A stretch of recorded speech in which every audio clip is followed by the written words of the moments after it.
Already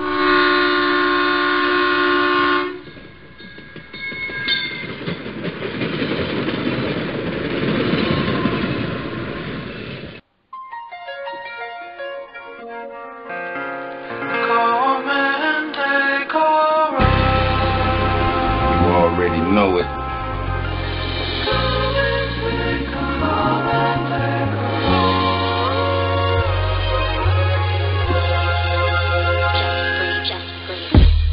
Yeah, thank you for taking a ride on the Freedom Train podcast series. I'm your host, Joseph Ward. I'm riding solo today, but it is all good. Remember, the Freedom Train podcast series is brought to you by PAX Inc. That's PACTS-INC. And PAX Inc. is a black advocacy organization aimed at developing the black community to its maximum potential through a focus on economics and education with a trace of hard work, honesty, and integrity. For more information, make sure you visit the website at www.pactsinc.org.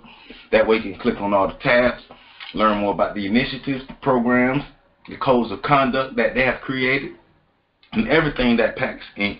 have in store for the black community. You yourself can learn more about it and also learn how you can become a part of PAX Inc., become a part of the family, and become a part of the change that we all are waiting for. So www.pactsinc.org. While you're online, make sure you visit our Freedom Train website at www.freedomtrainradio.com. Learn more about myself, my co-host Patrick, Jamie, and learn more about the upcoming shows that we have. Remember, every Monday at 9:30 p.m. Eastern Standard Time, there's Office Hours with Professor Carlton Jones and Erica Tobert, which is live streamed from our Freedom Train site. Every Monday, you can also get the Fix Sports Podcast, my show, the Fix Sports Podcast. You get it every Monday as I give you a weekly update of what happened in the world of sports from the black perspective. Every Wednesday, you can get the Freedom Train podcast series. So this show right here, you're going to get this show every Wednesday, the Freedom Train podcast series. You're going to also get our new blog session, which is called the Freedom Papers. And the newest blog under the Freedom Papers is called Money, Power, and Growth, a blog by Shakara Jenkins. So you make sure you check that out every Wednesday. And every Thursday, you make sure you check out Patrick Urban's show, Lessons from the Screen, where he breaks down all type of information that is given to you through various screen mediums, whether it's your cell phone, whether it's the big screen in Hollywood. So that's the lineup for PAX Inc. That's the lineup for the Freedom Train Network. So make sure you follow us on social media so you can stay up in tune with what's going on. So follow us on Twitter at Freedom Train Net.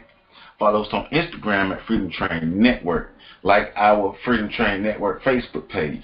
Subscribe to the Freedom Train Network on YouTube, and also subscribe to the Freedom Train Network on iTunes or Google Play. And if you go type in Freedom Train Network on iTunes or Google Play, it'll pull up all of our shows, because the Freedom Train Network, the Fixed Sports Podcast Series, Office Hours with Professor Carlton Jones and Erica Tobert, as well as Lessons from the Screen with Patrick Irvin, all of those shows are on iTunes and Google Play. That way, you can stay down on the get down. All right. That's enough of the housekeeping. You know how we do, because we got to keep people informed. So this week on the Freedom Train podcast series, of course, we keep our ear to the streets of what's going on within the communities and the world. And this week, we want to further blow the top off about this sexual assault cases, but we want to dig a little further deeper and talk more about the culture of rape that allows for these acts to happen. America has a culture of rape that we don't like to talk about, but we talk about it today right here on the Freedom Train podcast series.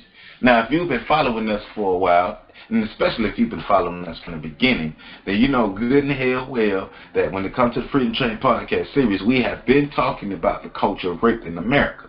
We've been talking about how it affects men, how it affects women, how it affects both genders at the same time. There's a pervasive culture of rape that exists in America, and it existed before America, because this pervasive culture of rape exists within Western culture. right? So I'm going to do my best to give you a good idea of what the culture of rape is, how it came to be, and how it is still active and effective within our American society today, right? Because you see now we're at a point to where we have a lot of people, especially women, coming out, and some men coming out talking about how they have been victims of sexual assault. This is not new to me, but it's new to a lot of people. It's not surprising to me, but it is surprising to a lot of people, especially within the world of Hollywood and the celebrities. A lot of people really have no idea of what goes on in Hollywood. But a lot of people really have no idea what goes on in their own backyards, in their own cities. A lot of you have sex trafficking rings in your own cities, and you don't even realize it. Some of you have sex trafficking rings in your communities, and you don't even realize it. And what I'm going to attempt to do is be able to give us a little more information that we can use to be able to recognize some of the things that's going on. Now, America is a part of Western culture, right? And Western culture has had a pervasive element of rape within it since its inception, from my understanding. And so let me try to put some context and some breakdown to that. So when we talk about Western culture and how it came to be, how America came to be, and just Western culture as a whole, we have to go back to Greece, because Greece is the foundation of Western culture. Actually, Africa is the foundation, but Greek is, that Western culture, because there would be no Greek culture without African culture, right? But within that Greek culture, you have certain gods and goddesses that these people built sort of their social, moral, ethical norms in the way they live and exist, in the way they think about life and the pursuit of whatever.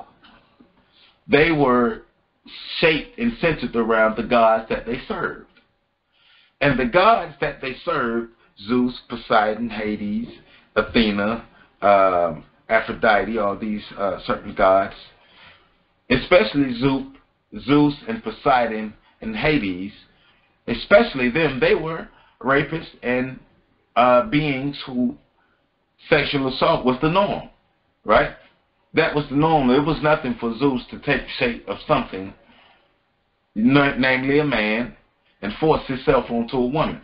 The story of Medusa goes like this. Medusa was a young, beautiful lady, just out minding her own business. But Medusa was so beautiful that Athena already didn't like her. She was jealous. But she was so beautiful that Poseidon decided to rape Medusa. And so Medusa's punishment for being raped was to be cursed by Athena, because Athena was jealous that Poseidon decided to rape Medusa, right? And so she cursed Medusa with the stone eyes, the supposed ugliness, and the snake hair, and the stories about Medusa. So Medusa is portrayed as an evil woman, just a scorned woman who you would be mad too if you were raped and then cursed. But these gods, these Greek gods, were rapists. Sexual assault has been a pervasive part of Greek culture, Western culture, Roman culture, any other Western civilizations. Now, sexual assault and rape has been a part of other cultures as well. We do know whatever military culture exists, rape culture will exist. We do that. We do know that history tells us that in all of the areas where war has taken place, whenever war has taken place in these areas, the amount of rapes and sexual assault arise, because actually sexual assault and rape is a tactic that is used in warfare against the weak, against the women and the children and the weak men. Sexual assault is a tactic that was used during slavery, the buck breaking. They would tie down the biggest and strongest slaves and rape them, straight sodomize them.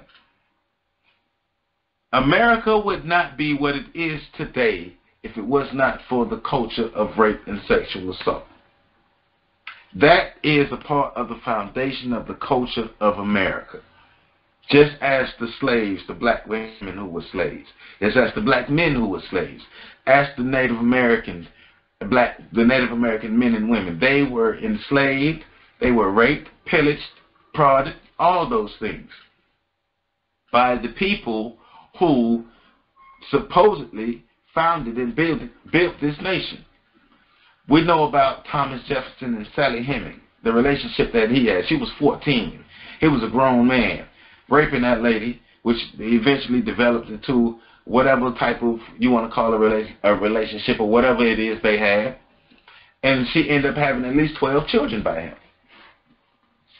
But the fact of the matter is, all of that has compounded over the years and brought us to where we are today in America, where the amount of sexual assault and just the perversive culture of rape is still out of hand. We like to look at other nations and other countries and the things that are going on and turn a blind eye to the things that are happening in America. We did a show not too long ago on Harvey Weinstein and the things that he's done. We talked about Nick Park and the situations. We've talked about Bill Cosby. We've talked about a lot of different situations over the years that involve sexual assault. You see, what's bringing things to the light now, to the fan now, is all of these Hollywood executives, these celebrities, these politicians, these congressmen, these senators, these legislators, all of these prominent older white men are being called to the carpet now. Now remember, at one point in America, the face of a rapist, on the face of sexual assault, was a black man. Go back to The Birth of a Nation, to the original Birth of a Nation movie by either, I think it's D.W. Griffith or W.D. Griffith, whatever, 1913, Birth of a Nation. That movie was about the installation of fear within white populations based off of false propaganda of the black man being a sexually overcharged beast who cannot control his urges and has to lash out in uncontrollable sexual ways to fulfill his lust. Right? When all in all, that's the way the white man get down. Now, in America, I was watching an episode of The Breakfast Club, and Charlemagne, I think Charlemagne the God gave himself the donkey of the day or something like that. He was coming down on himself because he just realized how men are cultured and are raised in this culture of rape. And I want to take it a step further, because Charlemagne only realized a half-truth. Yes, men in this country, in America, are raised in a culture of rape. But women are also, in America, raised in a culture of rape. A culture of rape will not be able to exist if only one party exists within that culture. If only one, like think about it. We're saying that men are taught these actions and behaviors. And we also know that women are some of the primary teachers of young men. Men and women have both been cultured, socialized, normalized within this culture of rape. That doesn't mean that you buy into rape culture. What that means is you have been raised and brought up in a culture of rape. So a lot of things that we have came up to see that were bad, it was normalized, it was minimized to us. And so that is how it's 2017, 2018 basically, and you can still have a pervasive culture of rape that exists because both men and women in America, they participate in this culture of rape. Look at what's going on now in Alabama with Roy Moore. You have Alabamians coming out of the woodworks to defend Roy Moore, right? I bet you these are some of the same people who tried to condemn Bill Cosby. Now, Harvey Weinstein, and within the last 2 years, like big name stories, Harvey Weinstein, Bill Cosby, Roy Moore, Donald Trump. Donald Trump is straight downplaying the sexual assault allegations. But guess what? Guess how many women will ride for Donald Trump right now? Just like they're doing for Roy Moore. I was just watching this morning, thanks to CNN, just watching this morning, how they had a focus group of people, of Alabamians, who are riding with Roy Moore, men and women, and going as far as mildly, which we know they were blatantly, but within their words, trying to mildly or covertly accuse the 14-year-old girl of being someone who was inviting the sexual violence onto her. Now let's think about that. A woman doing that. In my opinion, we do not ignore the role that men play in the culture of sexual assault and violence in America. And we do not downplay the role women play in sexual assault in America. If we don't factually and wholeheartedly recognize and really look at what's going on and call out what's going on, we will be here 50 years from now still talking about the culture of rape. The culture of rape is older than America and is as American or even more American than anything else. Than apple pie, than the Constitution, than the red, white, and blue. Because if it was not for the culture of rape that was brought to America, a lot of this wouldn't exist, because the culture of rape or the tactic of rape was used by early so-called Americans, who are those white men, to establish fear and dominance and to let the natives, the indigenous people in this land, and the Africans that were brought to this land, because black people were already here, and the black people who were here in the Caribbean, in the Americas, were raped. They were raped physically, mentally, spiritually, emotionally, economically. The land were raped. The lands were raped from them. Everything was literally raped by Europeans. These disgusting white devil pig doo-doo head fuckboys, right? They brought that culture to these lands. Let me matter of fact, 8 years ago, I did, because I worked, and I do it on my own now. I do it on my own because I see a need for the work. But 8 years ago, I was the director of the Sexual Violence Prevention Program for the Health Department in Tallahassee, Florida. My very first presentation I did was about the culture of rape. I'm looking at this PowerPoint now. It's titled Sexual Violence and Its History, What Went Wrong in Our Society. And in this, I am detailing as much as possible the origins and the roots of sexual assault and sexual violence in this country. And doing this, I pissed off a lot of old white women, because I started talking about white slave masters or white men during slavery time raping black women. They got pissed off. They were on code as well. So it kicked in that, oh my God, I have to protect a white man. He's talking about a white man. He's telling the truth about a white man. Oh my God, I have to protect these white men. So these white women went on to call me racist and all other things that tried to get me in trouble. But my information was accurate. And when I was talking about rape as a whole, nobody had a problem with it. But when I was talking about white men being rapists, they had a problem with it.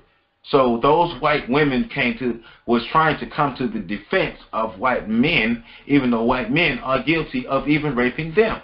So we're talking about the culture of rape. Look how deep this goes. Really, really, really look how deep this goes when we're talking about the culture of rape. And if you only focus on the role that men play in the culture of rape, this culture will still exist. You have women in this country right now who are the madams and or pimps of other women. They are the pimps of other women, of teenage, underage girls out here are being pimped by women. Think about that. Madams, whatever you want to call them, they damn exist.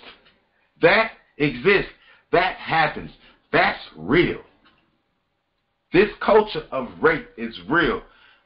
Over the last 8 years, I've heard so many young girls tell me about their experiences with sexual assault and or rape. It's ridiculous. It's ridiculous. Now, let me read this to you. This is something that was in the PowerPoint that I had, right? The ruling culture and power in the United States today has its roots in the belief and practices of ancient civilizations who worship their male deity, revered men, and cast women in submissive and subordinate roles. To establish their values as leaders and to expand their influences throughout the world, the ancient patriarchal societies systematically destroyed or colonized groups that held beliefs or practiced traditions in which women played a central role. Now, that's a part two, because traditional African societies or the traditional American societies, the women played roles that were equal to men. And in some cases, the women held roles and positions of power higher than the men. It was the Europeans who felt as if women should be in subordinate and submissive places and roles. That's why we have the colonizing of these people in these lands all over the world, and the spreading of Christianity, that the man is the head of the household. The man is the head. The man is the head. The man is in charge, and the woman is just a piece of the man. The woman is an attachment, an accessory to the man. Those are European ideas, right? Those are white ideas. We know in our past, in our African past, African women were seen as equal to the African man. The African man was seen as equal to the African woman. When there was a god, there was a goddess, and the goddess balanced out the god. You can't have a goddess without a god. You can't have a god without a goddess. So women were seen as valuable. Women were valued. But we now, as black people, as people of African descent, as copper-colored people, whatever you want to call yourself, or an indigenous American, a Hebrew Israelite, or more, whatever you want to call us black people, the descendants of the original people of the continent of Africa, right, who migrated and populated the world and were conquered and colonized throughout the world. We've adopted these unhealthy, sick, patriarchal qualities, ideas, ways of living, ways of life, social and cultural norms. We've adopted these things to the point that where we are today, where you can have a panel of adults who are supposedly God-fearing Christians who are basically defending people who have been accused of sexual assault on multiple occasions, right? Now, even like Bill Cosby, when it happens and you support the person, initially people are going to get defensive. But we got to think about it like this. I grew up on Cosby. Cosby was all up in my household. Hey, hey, hey, right? Fat Albert. Cosby was all up in my household. But my loyalty to my community far exceeds and outweighs my admiration for Bill Cosby as an entertainer and a comedian, right? And so, do I feel as if Bill Cosby was guilty of everything? No, I feel like a lot of those women were on some other stuff. But Bill Cosby is guilty of being a part of this culture, this pervasive culture of rape, sexual assault, and all these unhealthy things that we're doing. Right? He is guilty of participating within that. Right? I don't think, and even like a lot of these other men, you do have to give them time to go through the process. But for all these women to be coming out after these men, even Bill Cosby, for all these women, that lets you know that we have a big problem. And even like stuck on Bill, even if I feel like Bill isn't guilty from all the things, that don't absolve him from a lot of those things. Bill did something. Bill did something wrong. Bill Cosby did something he wasn't supposed to do. We don't know exactly all of what it was, but Bill Cosby did something he wasn't supposed to do. And so we can't just be like, well, I love Bill Cosby, so I'm going to defend him. Nah, I need my evidence. I need some information. Like I said, Bill Cosby grew up all up in my house, but I'm not going to turn my back on my community because I love the way he entertained me growing up. He's guilty of something. Now we found out a lot of the cases, a lot of those sexual assault cases. We found out the truth about a lot of those things. But for the most part, Bill Cosby still was involved in some behavior that he shouldn't have been involved in. He wasn't. I mean, he was. He was involved in some fucked up shit. Right. Donald Trump. When you got women coming out talking about Donald Trump just grabbing them and kissing them in the mouth. But think about how pervasive the culture of rape is. Big-ass Terry Crews say a grown man walked up to him, grabbed his ding-a-ling, and he didn't do anything because he was like, well, if I beat this man up, I'm going to go to jail and all this. So it's like, and I hear it all the time, like, and on these college campuses, when somebody is a victim of sexual assault, their first thing they feel is fear, followed by fear, because they're afraid that this happened. They're afraid of the backlash. They're afraid of the front lash, the side lash. They're afraid of being re-victimized and all these things here. And it's created confusion in what's going on. On one end, if somebody is accused of sexual assault, they're automatically absolved. They didn't do anything. On the other end, if somebody is accused of sexual assault, you did it. And to me, we've let this go on so long that we've got to this point where there's no rationale, there's no point that we can really sit down and really gather information. Sides are going to attack each other. Well, those women are lying. Well, those men are still raping people and getting away with it. Even when we're talking about the issue of false reporting. False reporting does happen. False reporting may not happen in abundance, but false reporting happens. I remember reading an article not too long ago. I forget the white woman's name. I forget her name, but she was talking about how she has no problem with men who are falsely accused of rape being convicted and serving prison time and losing time out of their life. She has no problem with those men being casualties of war, per se, if it ultimately leads to the overall stopping of the culture of sexual assault. But what she really don't realize is that shit not gonna stop the culture of sexual assault. That was the dumbass. That lady just stupid as fuck anyway, right? Men being falsely accused of sexual assault and serving prison time will not stop the culture of rape, especially when both sides still participate in the culture of rape. Now, men who have raped, they should be castrated. Men who have raped and sexually assaulted people, women who have sexually assaulted people, should have their vagina sewed up. Men who have sexually assaulted should be castrated. Nobody should be going around doing that shit.